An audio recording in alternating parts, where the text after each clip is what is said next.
Il était une fois, un homme lisait son journal du matin. À sa grande surprise et horreur, il découvrit son nom dans la rubrique nécrologique. Ce n'est pas possible. Les journaux avaient rapporté par erreur la mort de la mauvaise personne à coup sûr, se dit-il, choqué.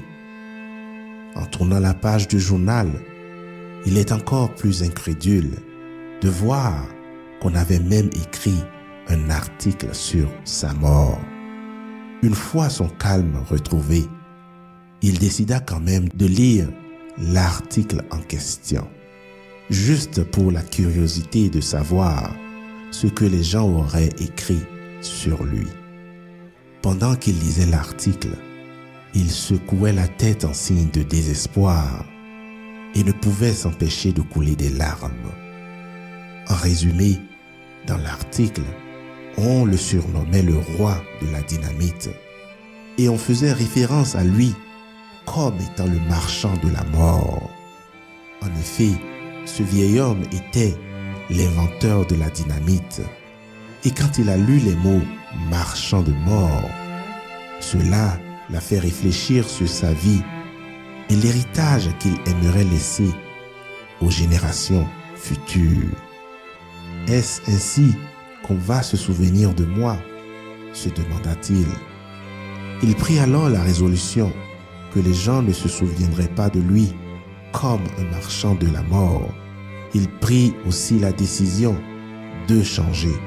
À partir de ce jour-là, il se mit à travailler pour la paix dans le monde. Cet homme dans l'histoire s'appelait Alfred Nobel. Et on se souvient de lui encore aujourd'hui grâce au prestigieux prix Nobel, le plus grand de tous les prix.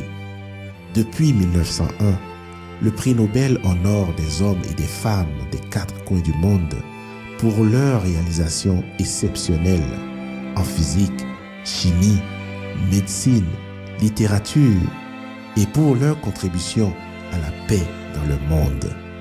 Les fondations du prix ont été posées en 1895 lorsque Alfred Nobel lui-même a écrit son testament, laissant une grande partie de sa fortune à la création du prix Nobel.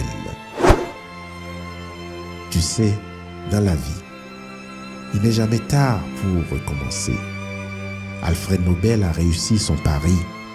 Aujourd'hui, la plupart des gens ignorent que c'est bien lui l'inventeur de la dynamite, précurseur des bombes. L'histoire de ta vie, tu n'as pas eu le privilège de la commencer, mais tu as la chance de la terminer. Et chaque jour qui se lève est une occasion de plus d'écrire ta vie comme tu aurais aimé que les gens se souviennent de toi. Alors, comment veux-tu que les gens se souviennent de toi ?